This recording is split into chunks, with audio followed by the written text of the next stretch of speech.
Tonight on Y News. Authorities named some of the fatalities in the fatal hotel attack this morning in Resorts World Manila. Security provider of Resorts World might face revocation of license over last night's attack. Families receive the remains of soldiers killed in the friendly fire in Marawi City. The Land Transportation Franchising and Regulatory Board, or LTFRB, inspects schools' transport services prior to the opening of classes on Monday. Authorities arrested the fugitive Korean-American drug supplier Juno in Zamboanga City. Y News begins now. From the UNTV News and Rescue Command Center, this is Y News with Angelo, Castro III, and Darlene Basingan. Good evening. The management of Resorts World Manila expresses condolences to the bereaved family of those who were killed in the tragic incident this morning. John Ano tells us why. 22 hotel guests and 13 employees of Resorts World Manila were killed in the fatal attack by a lone gunman early dawn today. Of the 13 employees who were reportedly died in the incident, only 11 were named, while Resorts World authorities press on to know the identities of the other two. Resorts World also identifies the 18 guests who were killed as they continue to verify the names of 4 more. Among the employees who died were Hazel Yanco, Jella Ramos, Melvin Herrera, RV Gavino, BJ Pagsibigan, Rogie Uy, Jessica Alindogan, Meryl Gwen Ala, Leia Grace Mozo, Ludette Santos, and Kay Noguera. The guests who died, on the other hand, were Kakam Catherine Cervantes, Piling Hung Lee, Pasita Guillermo Comquilla, Pomenciano Vargas Jr., Susan Abulencia, Lai Wei Chung, Jaime Gaboy Jr., Ariel Arbugar, Lai Yu Chi, Cliff Reynera, Rolando Pena Sison, Eleuterio Reyes, Antonina Yuzon Alanigue, Sheila Maclis, Carmelita Tailo de la Cruz, Miel Oliveros, Pamela Silvestre, and Elizabeth Gonzalez. Resorts World Management promises to shoulder all the expenses incurred by the victims who were sent to the hospital and the relatives of those who died in the attack. Both the Resorts World and the Southern Police District denied the attack is an act of terrorism. As of now, the authorities are holding in custody one person of interest who is believed to know or have connection with the suspect. Authorities say the said person of interest will be useful for them to determine the identity of the suspect. Based sa mga CCTVs, we have a person of interest. But unless we have some concrete evidence, he will remain as person of interest. Through the other information like the ORCR of suspected vehicles, we can know the address. Resorts World Chief Operations Officer also denies that the suspect was a regular in their casino.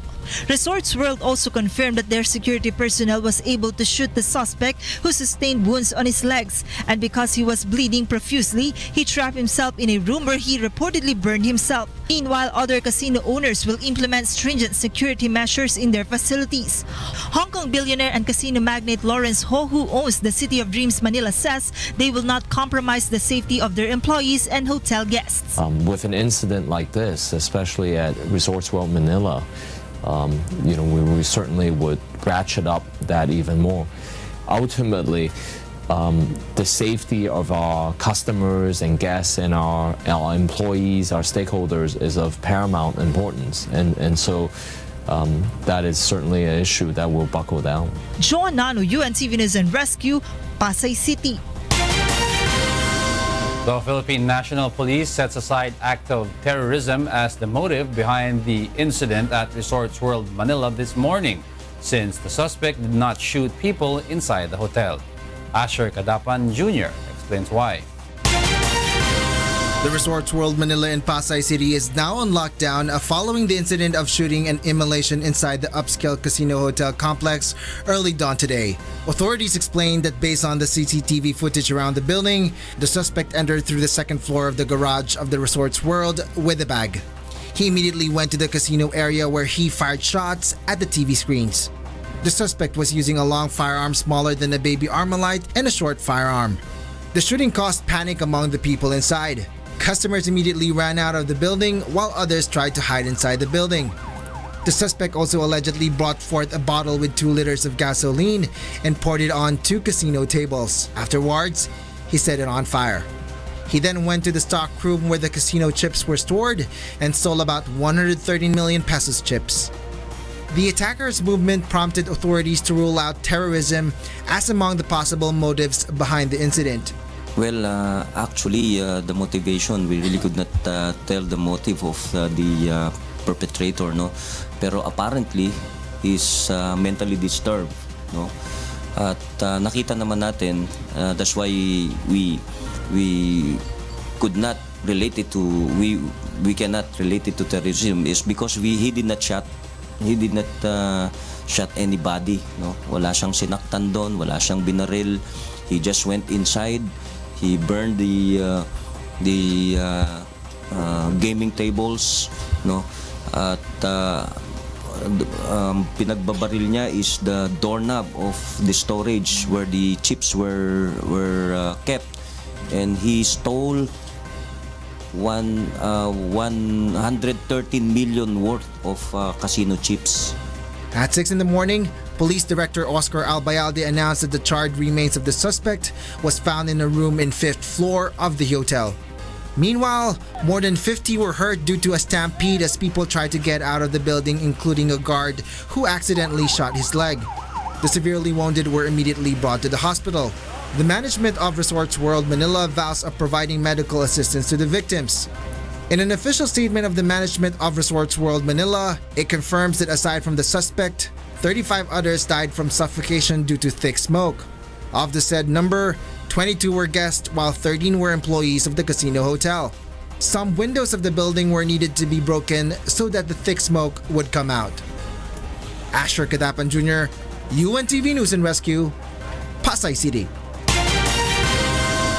The Philippine National Police is still confirming the identity of the attacker in the shooting incident at Resorts World Manila. Leslie Longbowen tells us why. The body of the suspect in the attack at Resorts World Manila this morning was already burnt when found by the police in one of the hotel rooms. Authorities are now confirming the suspect's identity. He looks Caucasian, he talks in English, and he's big and he's white. So ang assumption ng mga tao doon, he speaks in English, so probably he's a foreigner. Meron kaming suspecha, but still, the investigation is still ongoing. We have to have concrete evidence. Based on the initial investigation of the police, the suspect set himself on fire before he shot himself inside the room. Albayalde adds the man could be mentally disturbed. Meron siyang gunshot wound sa head. So and he was really burned. So nakikita natin dito, binuhusan niya yung sarili niya ng gas. He covered himself with a blanket. Tsaka may mga foams doon. And he ignited himself. And then he shot himself.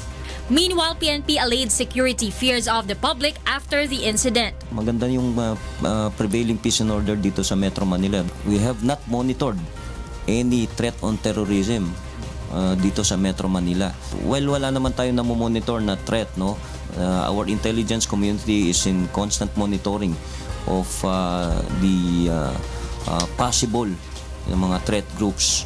They also asked the public not to hastily consider such an incident as act of terrorism. Huwag silang maalarma, huwag silang palaging i-relate yung anything that is violent to any terror attack or to any terror group for that matter. Leslie Longbowen, UNTV News and Rescue, Quezon City. Clients at Maxim's Hotel and Resorts World were traumatized by the incident last night. Some were emotional as they recalled their experiences. Del Maribojoc explains why.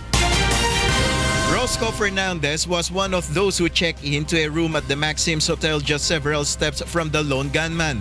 But he wasn't shooting anyone eh. So nataranta kami, so we went to the fire exits. Tapos yun, the four of us were stuck in the basement for about an hour and a half. Mother and son Portia and Andrew Arevalo, who both check into the hotel, immediately run outside after hearing gunshots. We're not doing anything. Alam na namin yung putok na yon will cause harm. Kaya bumaba na kami. Hindi na kami tumago sa mga kotse-kotse. Talagang pinindot na namin ng may nagbukas na elevator para bumaba. Siyempre maraming natatakot kasi hindi mo aakalain sa isang well-secured place lalo na pag-casino na may makakapasok na ganun. Meanwhile, the kin of the victims is still waiting for an official report from authorities outside the establishment. Some relatives turn emotional after learning of the death of a loved one who checked into the said hotel. Yung pamangkin niya na-identify na po yung body. Sa kabila? Hindi, doon po sa loob po. Kasama po sa suffocated. Po siya mga empleyado po ba? Hindi, naglalaro. Yes po? Yes lang. Ano niyo po siya, ma'am? Asawa po kasi ng pinsan ko, napakabait po nun eh. One of the drivers of a funeral home says they were informed that more bodies are still to be retrieved from inside the hotel. Marami daw pong kukunin sa loob eh. Sabi po ng investigador, 37 raw po. Suffocate daw po. Pero may nakuha na kayo? Wala pa po. Nel Maribuhok, UNTV News and Rescue, Pasay City. The security provider of Resorts World Manila might face revocation of license over Friday morning's attack that killed hotel guests and several employees. Grace Casin will tell us why. The PNP Supervisory Office for Security and Investigation Agencies, or SOSA, orders the three agencies handling the security of Resorts World Manila to explain why its personnel failed to prevent a lone gunman from entering the upscale hotel casino complex. SOSA explains it allowed one of the hotel casino security providers to use high-caliber firearms for guarding the Resorts World Manila building. The PNP unit will also investigate the lapses in the evacuation of the victims that led to many deaths by suffocation. The security provider of the establishment might face revocation of license and penalties of not lower than 50,000 pesos if proven to have committed errors. Ang lapses doon talaga yung manner of checking of the clients of the establishment. Hindi lang siguro na institute properly because nakarating pa sa second floor, nakapark based on report, no? At nakapasok pa with the firearms. So, yun ang titignan natin doon. The incident has prompted SOSA to tighten the process in issuing permits to private security agencies. It will conduct reviews first of security providers to determine if their personnel are aware of the right procedures to take in times of danger. We will again inspect their security procedures in place sa mga establishment in order not to repeat this kind of incident. The PNP also ordered private security providers to thoroughly conduct background checks on its personnel to ensure that they are capable of preventing criminal elements causing violence inside establishment. The management of Resorts World meanwhile insists that they committed no error in the enforcement of security measures during the said incident. Grace Casin, UNTV News and Rescue, Camp Crame. Families and friends of victims in the hotel attack waited patiently for remains of their loved ones in funeral homes in Pasay City. Joyce Balancho will tell us why.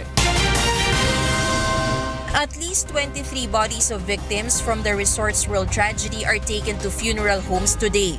Pasay City Representative Emmy Calixto Rubiano confirms the charred body of the gunman involved in the incident is among those taken to Veronica Funeral Homes in Pasay City. Gunman and one Korean victim na nasuffocate, then they found him sa parking area.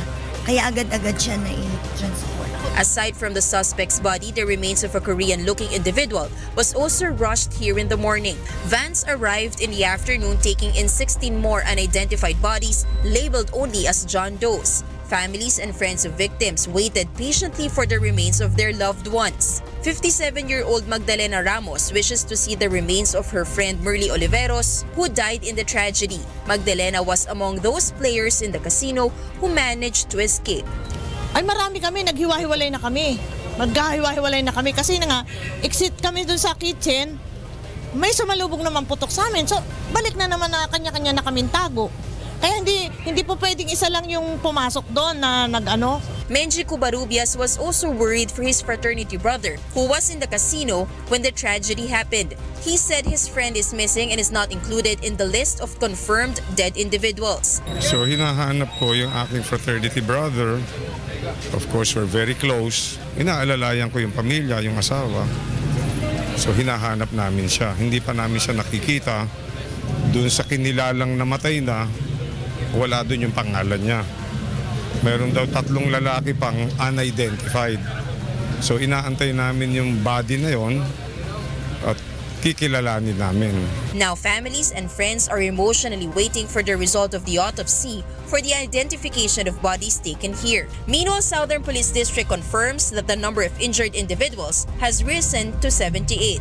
23 were rushed to St. Luke's Global City, 14 to San Juan de Dios Hospital, 21 were taken to Villamor Air Base Hospital, 3 to Pasay City General Hospital, and 17 were rushed to Remington Hospital in Pasay City. Joyce Balancho, UNTV News and Rescue, Pasay City.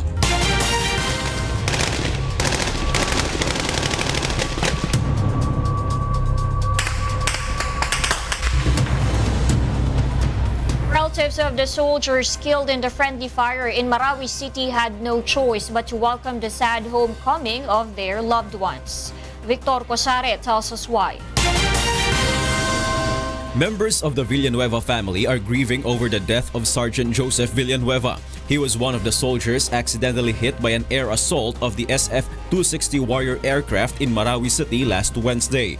Sergeant Villanueva's family members say he dreamed of sending his second child to school so he can be with her in Iligan City.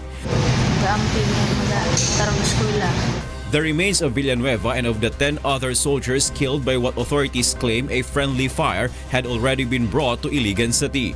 They were Private Jesrael Batulina, PFCs Ahani Ampalo, and Kevin Sisiban, Corporals Aliyasir Abdullah, Ricky Asan, Nilo Donato, and Christopher De La Cruz, and some members of the Army's 44th Infantry Battalion. 5 of the remains were already retrieved by their relatives in Mindanao, while the 6 others are set to be flown via C-130 plane to Luzon and Visayas. The AFP Board of Inquiry is investigating who committed the lapses that led to the fatal incident. The relatives of the deceased soldiers have this to say. Victor Cosare, UNTV News and Rescue, Philippines. The Armed Forces of the Philippines admits not being able to meet the deadline today to clear Marawi City from terrorists. Rosalie Cos explains why. The ISIS-influenced local terrorist group is using children and civilians as human shields in Marawi City. The group also continues to occupy commercial buildings and turn Muslim institutions and mosques as sniper nests. These are some of the reasons why the military is having difficulty in seizing the remaining 10% of the terrorists in Marawi City. With this, the Armed Forces of the Philippines spokesperson admits they cannot meet the deadline today to clear the whole Marawi City from the said armed group. Based on the report that we're getting, I don't think we can meet the deadline today to completely, I'd like to clarify that, to completely free Marawi of every single armed element in every street. The military also reiterated that their priority is to save the civilians trapped in the conflicts. Kaya ang aming pong ginagawa ngayon, maski na po mahirapan kami, basta sigurado na walang mamamatay na isang civilian sa mga loob ng mga lugar na yan, dahan-dahanin natin ito at hindi natin gagawan ng brutal force. Meanwhile, around 300 members of AFP, PNP, and Moro Islamic Liberation Front will be deployed in the peace corridors created in Marawi and Malabang. The group will ensure the safe delivery of assistance for the residents affected by the clashes. I think we can deal with the problem of security.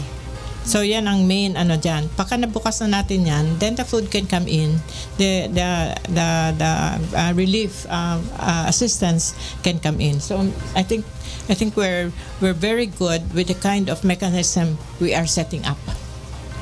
Rosalie Coz, UNTV News and Rescue, Malacanang. Families and friends of victims in the hotel attack waited patiently for remains of their loved ones in funeral homes in Marawi City. Joyce Balancho will tell us why. One Educacion Party List Representative Salvador Belaro has filed a resolution today urging the government to allot huge fund for the rehabilitation and recovery of Marawi City, currently devastated by the clash between the government troops and multi-terrorist groups. Belaro proposes 30 billion peso fund in addition to the Calamity Fund and Quick Response Fund of the Department of Social Welfare and Development that is already incorporated in the General Appropriations Act approved by Congress. That would serve as dun sa DBM to look into other sources of income, like for example the Presidential Security Fund, the Office of the President, the PAGCOR, to look into certain funding sources na pwedeng ma-allocate dito.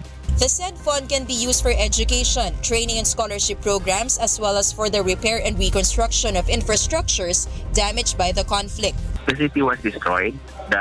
Based on the reports that we received, the city has to rise from ashes, and particularly we are worried about the educational system kasi yung mga schools nasira.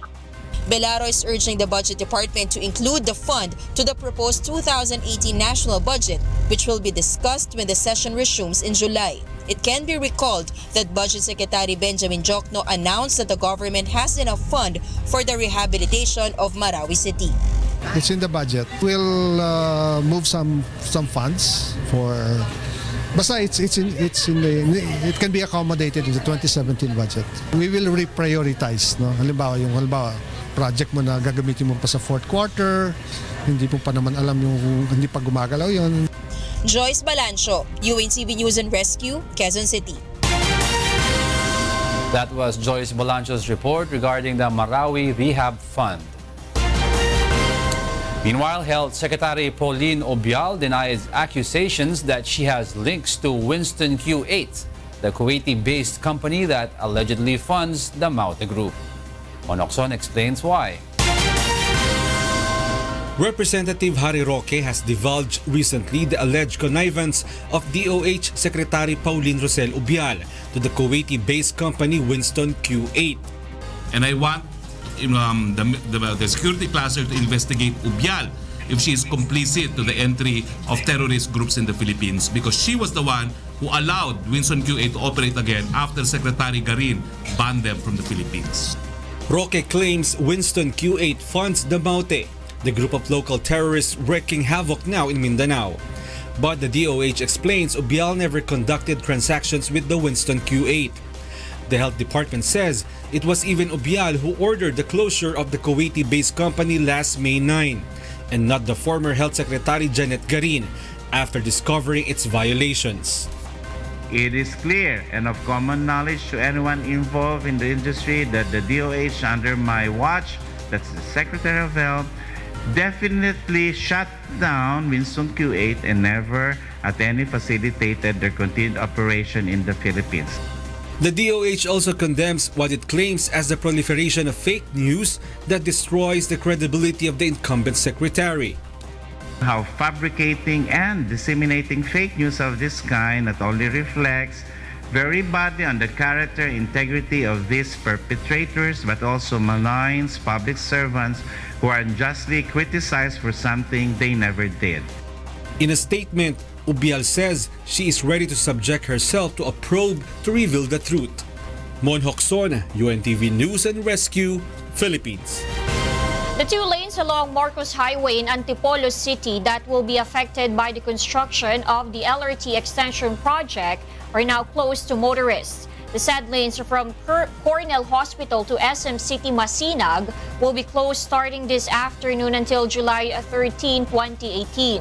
Based on MMDA's traffic advisory, motorists coming from Sumulong Highway bound for Cubao or C5 Road may pass through Andres Bonifacio Avenue and Aurora Boulevard or via Ortigas Avenue. Motorists coming from Cubao or C5 Road may pass through a Bonifacio Sumulong Highway. Next in Y News. Complaints swarmed DepEd's command center regarding transferees and enrollment delays. And the Department of Environment and Natural Resources begins probe on the cutting of century-old trees in Brooks Point, Palawan. Y News, we'll be right back.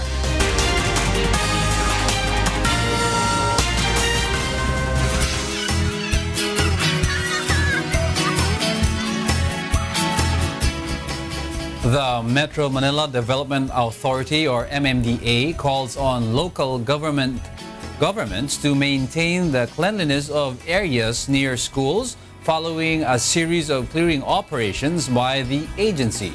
Maki Libradilla explains why.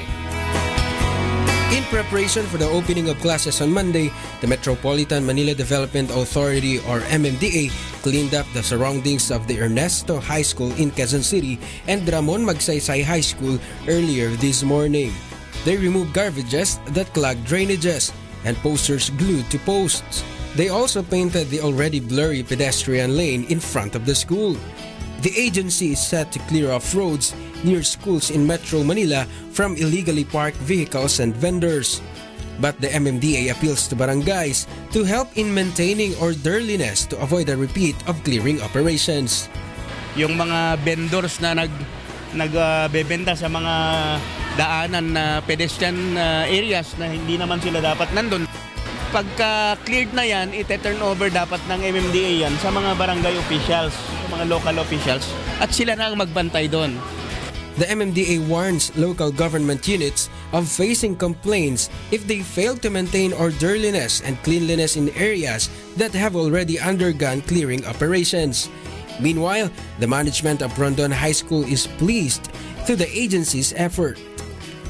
Minsan isinasampa sa gutter yung mga sasakyan, hindi na nagagamit ng mga estudyante yung talagang yung lane para sa kanila. At talagang labasan ng klase, pasukan, nakakos ng traffic po. Also earlier, the MMDA deglagged the Aviles pumping station in Nagtahan, Manila. It aims to prevent flooding, especially during the rainy months. Kahit na hindi pa pumabaha, dapat tuloy-tuloy na dinidiklag yung mga kanal natin. Maki Libradilla, UNTV News and Rescue, Philippines. The Land Transportation Franchising and Regulatory Board, or LTFRB, inspected a total of 38 school transport services today prior to the opening of classes on Monday. Joanano explains why. LTFRB has checked each of the 38 units of school services if they are equipped with portable fire extinguisher, first aid kit, individual seatbelt, window grills, and proper armrests on each seat.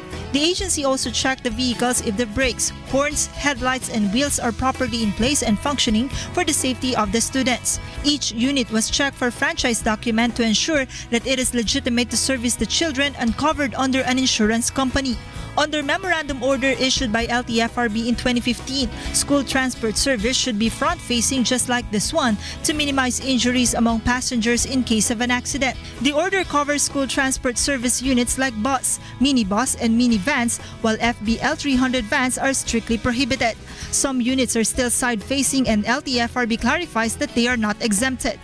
Nakasaad doon na kailangan front-facing na. Pero doon sa mga may side-facing na before lumabas itong MC na ito, papatapusin natin yung 15 years nila na phase out. After ng 2015-007 na MC, kailangan lahat na nang bibilhin na school transport service ay front-facing. RS BOA is a school transport service group to students of Assumption College in Makati City.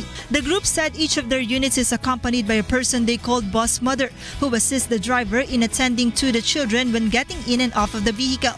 The operator ensures that all drivers are always reminded of their responsibility for the safety of the student passengers. Para sa amin na operator, kailangan din namin talagang every time na meron kaming mga paalala sa mga drivers namin. So usually, diba, kailangan mag-ingat tayo sa daan, kailangan palagi tayong aware sa lahat ng mga bagay na nasa paligid natin, lalo-lalo na pagsakay ang mga bata. LTFRB constantly reminds parents to make sure they tap the accredited school services for their children. Joanano, UNTV News and Rescue, Makati City. Department of Education Command Center swarmed with complaints coming from parents enrolling their children as either new enrollees or transferees. Aiko Miguel will tell us why. Complaints from parents come and go in the Department of Education's Oplan Balik Eskwela Information and Command Center since it opened on Monday. Earlier today, UNTV News team stumbled upon Mrs. Maria Grass, who has come all the way from Arkansas, USA. She's inquiring about processes of transferring her child, who will be entering grade 8 this school year. This group now, very helpful on my part. Without this, I don't know where to go anymore. I'm so glad that when I arrive here, this is my last resort. When I arrive here, there are people who are helping us because if not, where else can we go? Another complaint that the DepEd received is about a school's refusal to accept a kindergarten pupil for not passing the entrance exam. Through the command center, Darlene learned that the school cannot refuse a child to enter kindergarten, especially if the child is already at a school age of 5. Di sayang di ba yung panahon na yung anak mo either babalik ng daycare or ititenga mo. Sayang ang taon. Magulang ako eh. Parang diniprive nila sa education yung anak ko. Ilalaban ko. According to DepEd, this thing is one of the usual complaints they receive. The agency reminds parents of the remaining 2 days for them to enroll their children and that they can approach any DepEd Command Center personnel for any concerns. Itong Oplan Balik Eskwela parang pahabol na lang to doon sa mga humahabol pa. Yun yung parang venue doon para ma-address natin yung mga concerns pa nila. Meanwhile, more than 300 parents and students have already come to the DepEd Command Center since Monday, May 29 until yesterday, June 1. The usual concerns the parents have were regarding placement tests, the voucher program, the special education, and the alternative learning system of the department. The Oplan Balik Eskwela Information and Command Center is open until June 16 to assist the needs of the teachers, parents, and students. Aiko Miguel, UNTV News and Rescue, Pasig City. The Department of Education reports that the number of private school teachers who transfer to public schools continues to increase. Maki Libradilla will tell us why. The number of public school teachers is now at more than 400,000. This figure increases yearly with the addition of licensure exam for teachers or let passers. In contrast, teachers in private schools are in the downslope. Teachers in private schools opt to transfer to public schools due to the low salary and little benefits they receive in their old school. 10 taon ako sa private. Medyo hindi ko na nakikita yung sarili ko na magtagal dahil financially medyo hirap dahil hindi tumataas yung sweldo. Pag iniisip ko na yung future ko, nahihirapan ako. Kaya nag-decide ako mag-public. Yung pag nasa public na ako, kumbaga yung tenureship ko, kumbaga nasi-secure. Number 1 na ano ko dyan, yung maging stable.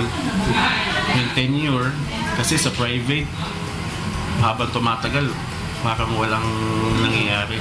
Ang challenge natin ngayon is the migration of teachers from private schools. But I have visited schools, private schools in the municipalities and in the cities outside of Metro Manila na ang teacher nila starting is 6,000. So you can imagine the disparity. Many private schools employ teachers who are not lead passers. Many private schools rely on the tuition for the salary of teachers, and with the number of enrollees also declining, this has become a concern. More so because public school pay higher than private schools. Ang teacher 1 sa public school, ang starting is 19,000 plus abot ng 24,000 plus pa the 2 performance bonuses and other benefits. Maki Libradilla, UNTV News and Rescue, Philippines. In other news, the National Bureau of Investigation will now have custody over fugitive Korean-American drug supplier Junno. Roderick Mendoza will tell us why. Fugitive Korean-American drug supplier Junno is now under NBI custody after his capture in Zamboanga City yesterday.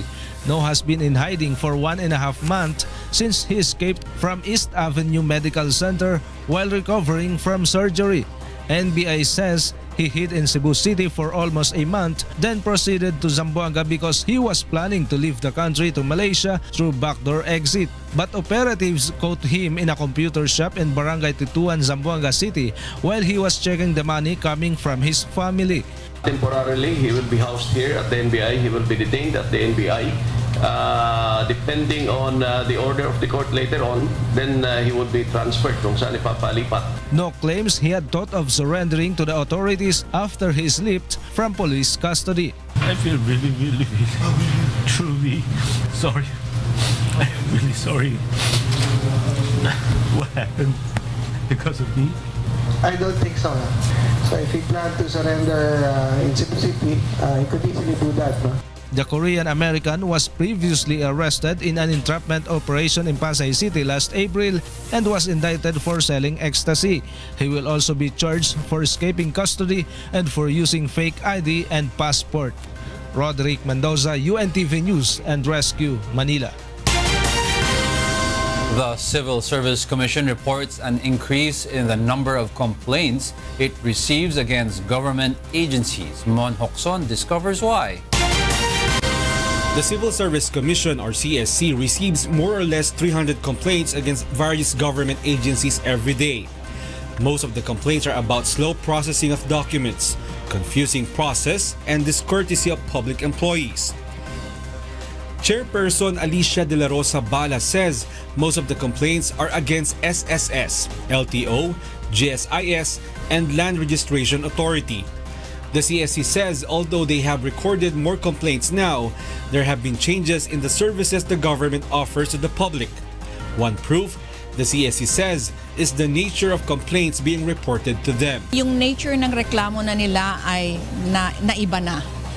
Dati yung kanilang reklamo yung mabagal ng action o kaya hindi sumasagot. Ngayon ang kanilang reklamo na more on paano ba lalong mapabilis. At ang maganda, alam mo, they are already now providing recommendations on how to improve yung service. Since the CSC launched its new hotline called 888 in August 2016, the CSC received 13,000 complaints until the end of the year.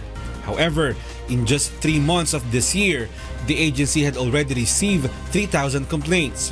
Filipinos have mixed reactions about the services given by the government. Nung naglalakad ako ng mga papers, may mga talagang tauhan sila ng mga supladita ganun. O ng mga sarcastic kung sasagot sa iyo. Medyo mas mabilis. Kasi yun nga, online registration. Tapos mas pina-strict nila yung parang lakaran sa government ngayon. The CSC is currently conducting satisfaction surveys on the performance of all government agencies. The Commission will report the results of the survey directly to President Rodrigo Duterte. Mon Hokson, UNTV News and Rescue, Quezon City. The Department of Environment and Natural Resources is investigating the cutting of thousands of trees by mining company in Brooks Point in Palawan. Ray Pelayo will tell us why. DENR hears the side of the local government of Brooks Point and Ipila Nickel Corporation at DENR Central Office in Quezon City. It is related to the cutting of thousands of trees in Brooks Point in May as part of the clearing operation to mine the area. Mayor Jean Feliciano wants the mining company to be held accountable because they allegedly proceeded the cutting despite the LGU's strong opposition. Kulong sana yung mga dapat makulong. Kasi unfair naman na yung isang nitibo o katutubo o magsasaka na pumutulong na isang puno kahoy na itininim niya, ipinakukulong natin. Around 40,000 residents in surrounding areas of the mountain will suffer the impact of the cutting incident. It's the area where they get potable water and water for irrigation. Sabi nila 7,000 trees. Yun ang sabi nila. Pero sa amin po, hindi lang 7,000. O kahit 7,000, napakarami na nun. Mga century-old trees. Puro indigenous trees. DENR has suspended the cutting of trees and targets to decide within 2 weeks or a month. DENR Secretary Roy Simatu visited the area last May. May mga critical watersheds tayo na hindi pa napoproclaim kahit kailangang i-proclaim. So meron tayong mga watersheds na kailangang ingatan kahit hindi pa sila proclaimed. UNTV News tried to get the side of Global Ferronickel Holdings, but it refused to comment on the matter. But prior to this reporting, they claimed of having all the necessary permits for the operation. Ray Pilayo, UNTV News and Rescue, Quezon City. The Philippine Para-Athletics team is proud of their performance in the 2017 World Para-Athletics Games. June Garin will tell us why. 1 gold, 2 silvers, and 3 bronzes for the Philippine team in the recently concluded World Para-Athletics Grand Prix held here in Paris, France. Marites Bourse gave the Philippines its gold in discus throw and 1 bronze in javelin throw. Ginawa ko lang naman yung best ko. Siyempre, ang inspirasyon ko yung makapag-uwi talaga ng medalya, no? Para sa ating bayan. At yun nga, yung ma-qualify ka sa World Championship, kaya ginawa ko naman lahat ng makakaya ko. At the same time, ma-inspire ko rin yung mga Pilipino na may kapansanan, na hindi dapat sumukon sa laban. Meanwhile, Joel Balatucan bagged silver in javelin throw and bronze in discus throw, while high jumper Andy Avellana grabbed 1 silver. In the discus throw blind category, Aris Carbonell won bronze. Gerald Pittman Liwan added 1 bronze for the team in the 3-wheeled wheelchair category. The entire team is proud of their achievements and even more inspired to push harder for their next games. They hope that their accomplishments will encourage other persons with disabilities to also aim high to achieve their dreams. At ito ay inialay ko, unang-una, kay God, pangalawa sa pamilya ko, din sa bayan ko.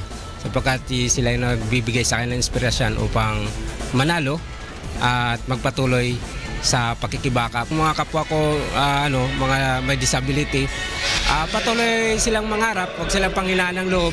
One of them, Raul Anguluan, is proud to have gained inspiration from Mr. Public Service Kuya Daniel Razon in order to further pursue his dreams despite his condition. Nagsimula akong tumakbo nung nagpatakbo si Kuya Daniel Razon isang araw lang. That was 2010. Sa mga fun run hanggang sa na-qualify ako sa 42 km. Sa awa ng Diyos, nakapasok ako. So ito ngayon, isa ako sa pinili na sa middle distance na i-present ng ating bansa. Kaya malaking bagay sa akin to. At to God be the glory. Salamat sa Diyos.